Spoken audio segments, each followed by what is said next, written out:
Who would you rather fight, Piotr or Aljamain? Now you know it's Aljamain. It's the week of the fight. What are the emotions now that this moment is finally here for you? I'm excited, man. It's the only way to put it. You know, excited to actually fight in front of a big crowd as well, too. Walk into a stadium full of people and make that walk. I was going to say the last time we saw you was in the Apex. Before that, it was obviously on that Brooklyn card. It does the addition of fans, even though it is all the way out here in Abu Dhabi. How much of a factor does that play into this? I mean, that's why we do this. Man. It's like the fun of it all. I love to perform. I love to be in front of the fans. I love to do it, and that's why I fight the way I fight as well too. I mean, I'm obviously an aggressive guy no matter what, but when you're doing it for the cheers and the oohs and the ahs, I mean, you do it even more, you know. And looking at your opponent, Aljamain, what have you made of his reign atop this division since your last fight? I mean, is it a reign? You know, I mean, I don't feel like the way he even got the belt, you know, kind of sucks, right? Even for himself, I don't think he handled it very well. And then the way he squeaked that win out too, I mean, it's pretty lackluster. And I'm sure you've heard the comments of him saying like he's made peace with it, the fact that you're probably souped up in there. So what do you make of that when you're hearing all of this? I am souped up, dude. I've been looking good. You know what I mean? It's just excuses because he knows the guy that's going to be standing across from him is going to knock his ass out, and it's an easier way to swallow a pill of getting your ass whipped by supposedly someone that's on some sauce. And I don't know if you noticed, but he was tweeting a lot the other day, and a lot of people seem to have flipped sides. A lot of people seem to be pro Aljamain now. They seem to be pro TJ. Did you notice any of that at all? I don't pay attention to that shit, man. I mean, I guess I probably should do a little bit more of the media stuff, but I'm not a social media guy for the most part. I do my fair share of posting to promote myself, but other than that, I don't like do a bunch of comments. I don't like get in these Twitter battles. It's just not me, you know. And finally, Dana White did say the fight before yours between Sean O'Malley and Piotr Jan would probably determine the number one contender for your fight. So how do you see that fight playing out, and is there one that you would like to face more than the other? No one in particular. I mean, they each have their benefits of fighting, right? Like I like Jan's fighting style. He's aggressive. He's mean. Comes at you. You know, and then you got O'Malley. That's, you know, does a good job promoting the fight. I think he's done a very good job of what he's done, you know, with his career. And I don't think people are. I think people are underestimating his skill level as well too in this fight. I'm actually pretty interested in it. He's got great range. He's got good timing. He's got just good natural ability. I do think Jan wins, but I think it'll be a better fight than. And it's a 3-round fight, and Jan starts slow, so maybe he'll change that, but we'll see. TJ, you mentioned not being down here. You mentioned not being super impressed with Aljamain's run as champion. Do you think he's the best bantamweight in the world outside of yourself, or do you think there are other guys in the division that if he matched up against them, he would come up short?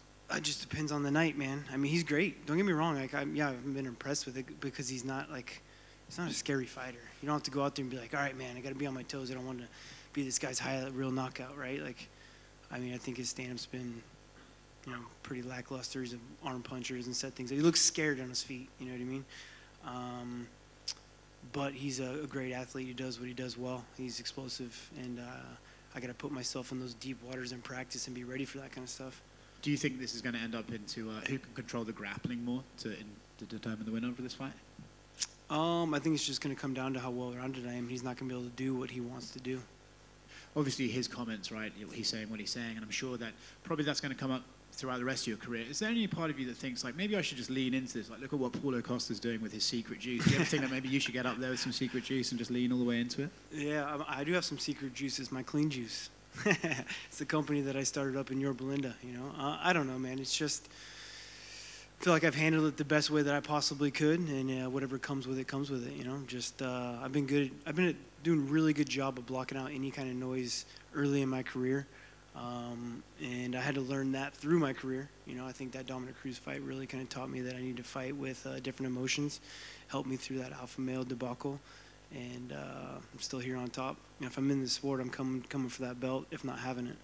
That being said then, so when these guys say these sort of things to you, do you think they're trying to get under your skin and actually it's just kind of water off a duck's back?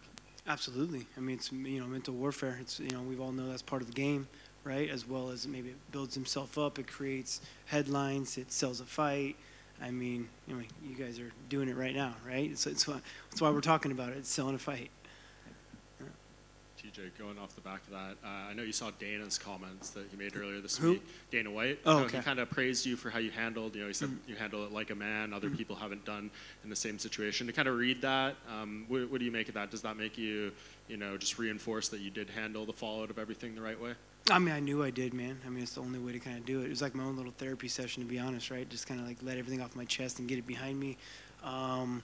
But yeah, I think I've gotten more ridiculed for it because I was so open with about it. But who gives a shit what anyone else thinks? Yeah. You look at the bantamweight division right now. I mean, Aldo retired, Dominic Cruz just lost, Frankie Edgar is about to retire. These guys that you kind of came up with in the same era are all fizzling out a little bit, and you're about to fight for a title. What does that say to you about your ability to stay on top when some of these other guys have struggled? No, I'm training the right way, and that I'm the best in the weight class, right? Like I said, if I'm in this sport, I'll be fighting. I haven't fought anyone under the top 5 since 2014. You know, I'm up top.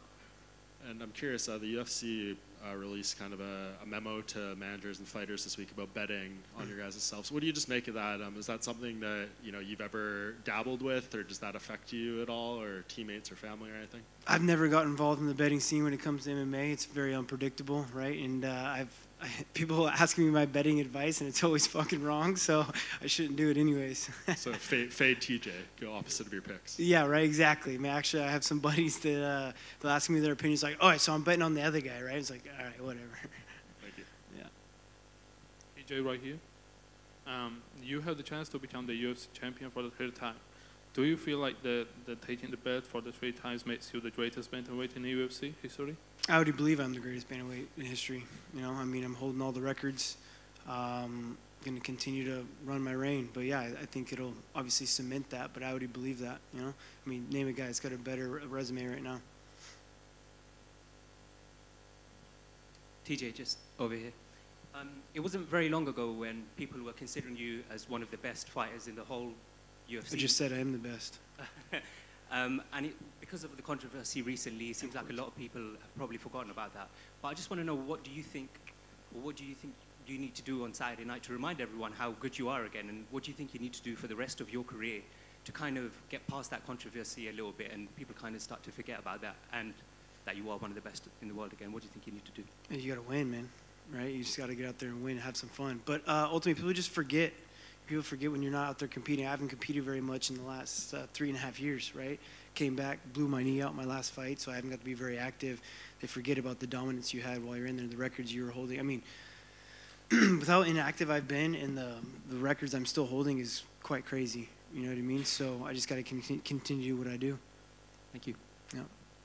TJ, as you rightly said, in the last fight you fought against adversity and you went through the fight. You went through the 5 rounds and you were able to get the victory. Do you think Aljo is made of that material if given the chance? Sorry, what was that? In the last fight you fought against adversity and you were able to get that victory. Do you think Aljo is made of that material when it comes down to fighting against adversity in the octagon? Made of that material of like what, just the toughness of it? Yes. The grit? No, I don't. I think he's got a quit button in him. You know, and I'm going to find it. I don't. I'm like, when I get out there, I turn into the Terminator. You know, and I think my last fight really proved, I don't think anyone really understands like what I had to go through in that fight, let alone the pressure coming back off of suspension and what people are expecting to see in me and this and that. And then I blow my knee out in the first round, through a scramble, completely just annihilate it. I didn't even know how bad at the time. And just happened to be able to bite down on my mouthpiece with one eye and one leg and get that victory. Yeah, a very hard fought, close fight, but it's because I was doing it on one leg. And for me to get a fight against Corey Sandhagen and get that victory on one leg, you know, I think says a lot about what I'm willing to do and what I'm willing to push through. And I don't have a quit button. I ain't going to stop no matter what you throw in front of me. I just keep my nose down and work my ass off and be on top. Thanks, TJ. Yeah, of course. TJ right here. Peter Yan said he wanted to fight you when you come back to UFC. He said it like a few years ago. Mm-hmm. So what do you make of that comment? And are you interested in fighting Peter Yan? Of course, man. I mean, he's gotten a lot of hype of how good he is as well, too. And I like his fighting style. I like how aggressive he is. I'd like to fight him as well, too. Right? So as long as he goes out there and gets that job done, it looks like we could be seeing that.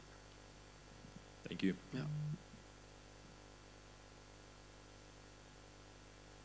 Good? Cool.